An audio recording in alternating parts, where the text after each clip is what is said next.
This episode of Soldier Knows Best is brought to you by Full Sail University.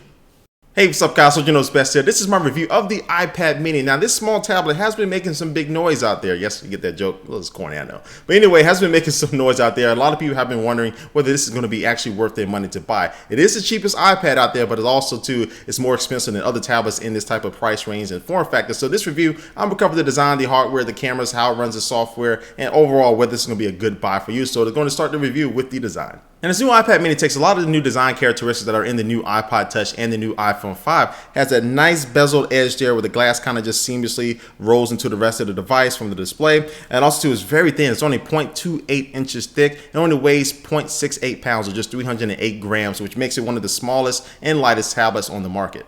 It also comes in two different color configurations with black/slate and also the white/silver. And of course, it's made out of Apple's favorite material, and that is aluminium.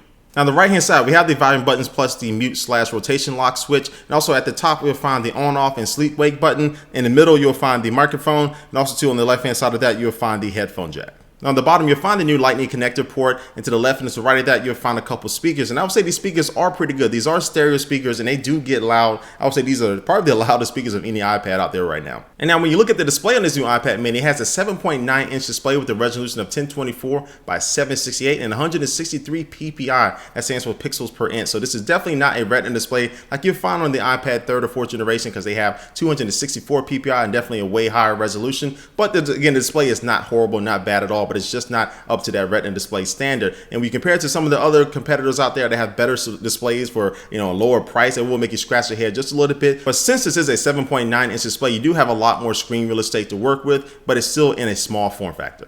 And now as we take a look at the internals of this new iPad mini, it has a dual-core A5 processor with 512 megabytes of RAM, 16, 32, and 64 gigabyte storage configurations, and there's also LTE available with AT&T, Sprint, and Verizon. Now this and benchmark comparisons between the Nexus 7, the iPhone 5, and the iPad 3rd generation, just to give you a kind of a sense about how this iPad mini performs. And it definitely lags behind in this benchmark test against a lot of those devices out there. But when it comes to real world performance, the iPad mini is not that bad at all. And I'll cover that a little bit more in my OS section of this review.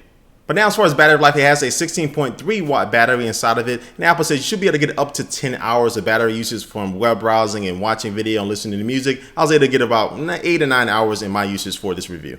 And now let's move on to the camera part of this review. Now the iPad mini features two cameras. The one on the front is a FaceTime HD camera that can take 1.2 megapixel photos and record video at 720p HD at 30 frames per second. So this will be great for FaceTime calls, Skype calls, anything like that. And also too, when you move around to the rear of this iPad mini, you'll find a 5 megapixel rear facing camera that can take 1080p HD video at 30 frames per second. Now I would say this iPad mini takes pretty impressive photos and video from the rear facing camera. It's easily the best camera combination of any tablet in this type of form factor, this type of 7 to 8 inch form factor, since most of them only feature front facing cameras. And I would say these cameras really match up there with the iPad 3rd and 4th generation as being some of the best cameras on any tablet out there. And that's going to talk about the OS, the operating system. This new iPad mini is running iOS 6, and a lot of people compare the performance of this new iPad mini to the iPad 2nd generation. But I even go a step further and really compare it to the 3rd generation as far as how this tablet actually handles applications and things you throw at it. Now I'm not going to go over all the little individual features like Siri and all that, Passbook and stuff, because we already covered that in many videos talking about iOS 6. But I'll say this iPad mini does not lag behind any other tablets out right now. Even the iPad 4th generation,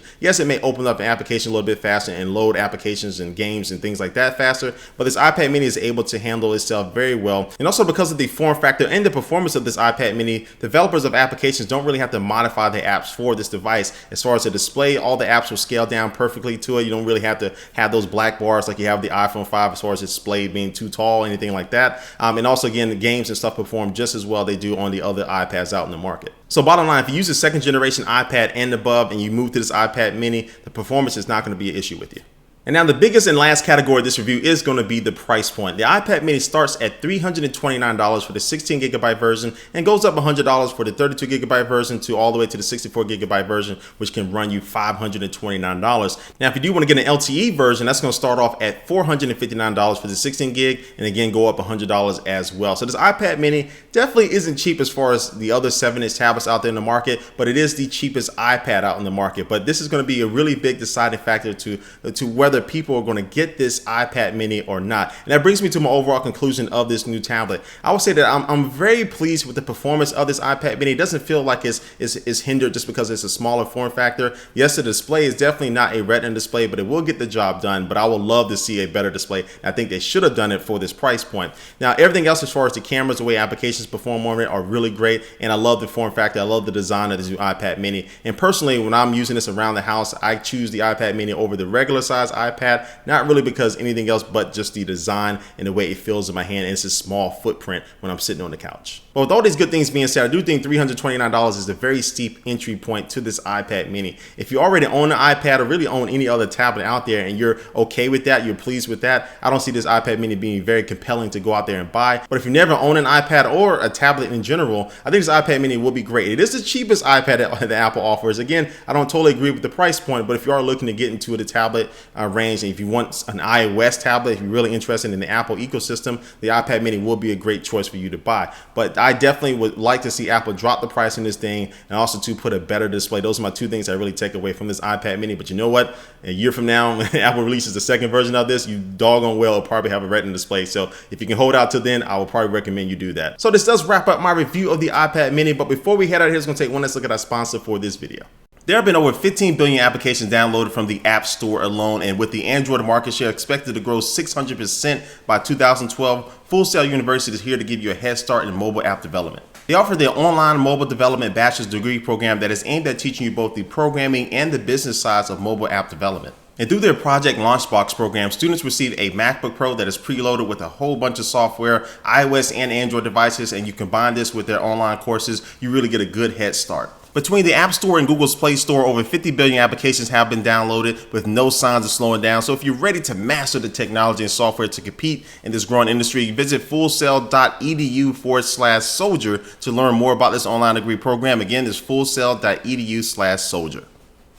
All right, guys, again, thanks for watching this video. Please leave a comment down below what you think about the iPad mini. Do you agree with my review? What things would you like to see done differently with this thing? Leave that comment down below. And also, to be sure to enter my iPad mini giveaway that I'm holding. I should have a video annotation somewhere around here. And thanks for watching, guys, and I will catch you later. Peace.